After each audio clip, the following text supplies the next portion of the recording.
Olha isso aqui, irmão. As pessoas ficassem pra sempre queimando no fogo do inferno, eu acho que o mal triunfaria.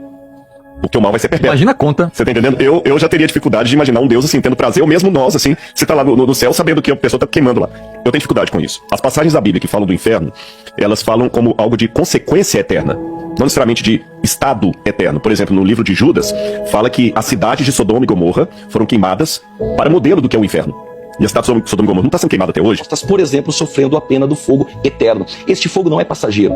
O que está dizendo aqui Judas não é sobre o fogo que ocorreu em Sodoma em uma destruição local e terrena, mas um fogo que continua, porque da mesma forma com que os anjos caídos estavam no Tártaro e seriam punidos no juízo final ao lago de fogo eterno, assim também os habitantes de Sodoma e Gomorra. Para finalizar, essa ideia de que não tem texto sobre castigo eterno, a Bíblia deixa muito claro, palavras de Jesus, Mateus 25, versos 46 e Daniel capítulo 12, versos 2, encerra a conversa. E mais uma vez fica bem registrado para os irmãos em vídeo, aqui, Dr. Rodrigo Silva, todo o meu respeito, e professor Juliano Fraga, um dos grandes aí da área da escatologia bíblica e também da teologia sistemática. Bom, esse texto de Judas está mais explicado, né, porque infelizmente ele é utilizado para dizer que o inferno não é eterno, tá?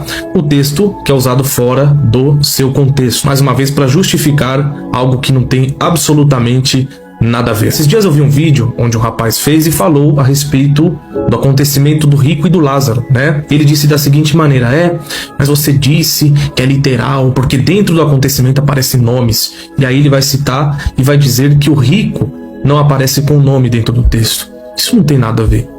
Isso não tem nada a ver. Felizmente é esse erro de interpretação, né? A teologia sistemática ela ajuda bastante nisso, tá? Agora, Mateus capítulo de número 25, versículo de número 46. O texto é mais claro do que a luz em sua maior força mais uma vez. Almeida Revista e Corrigida, edição de 1995. Irão estes para o tormento, ou castigo do grego kolassin.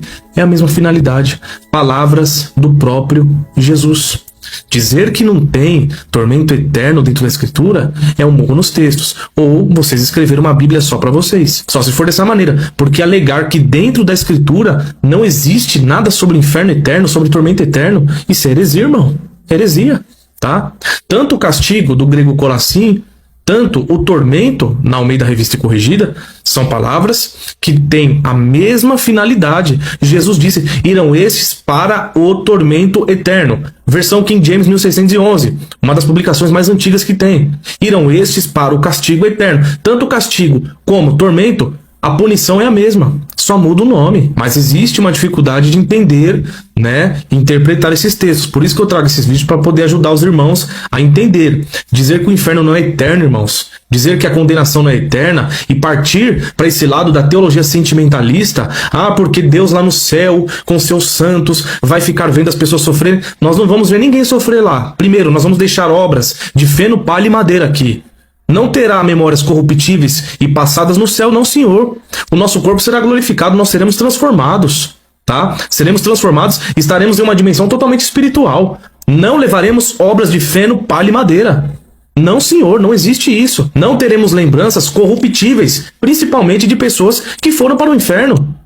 Agora, partir desse lado da teologia sentimentalista, porque Deus é amor, Deus não pode fazer isso, porque senão ele seria injusto. Injusto? Uma pessoa que blasfema a vida inteira, irmãos, que xinga, que rechaça a Deus a vida inteira. Nós não queremos. Por isso que a dispensação da graça, que é a que nós estamos agora, é o tempo que o homem tem de se arrepender e voltar-se a Cristo. Depois daqui, amigão, acabou.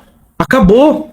Não sou eu quem disse, foi Jesus quem disse em Mateus 25, 46. Como é que anula um texto desse? Como é que manobra um texto desse? Como é que muda o sentido de um texto desse? Como muitos fazem aí, né? Nessa desonestidade de pegar um texto que está em sua literalidade e não precisa de conceito exegético para interpretar e fica mudando, manobrando para colocar na cabeça das pessoas que não. O texto quer dizer outra coisa, sendo que o texto está muito literal, está muito claro o que Jesus disse, claro e evidente, irmãos. Não tem como. Inferno é doutrina bíblica. Tá? Morte eterna é doutrina bíblica. Gui, muitos não gostam de ouvir. Eu não tenho compromisso com quem não gosta de ouvir. O meu compromisso é alertar a verdade para os irmãos, tá? Isso não é corrente teológica. Não existe corrente teológica no que Jesus falou em Mateus 25, 46. O versículo está na sua literalidade. Tá bom, irmãos? Então que fique muito claro para os irmãos. Que Deus abençoe a todos. Outra coisa, pregar sobre o inferno não é colocar medo, não. É simplesmente alertar. Jesus está voltando. Entregue a sua vida a Cristo. Deus abençoe a todos e até um próximo vídeo.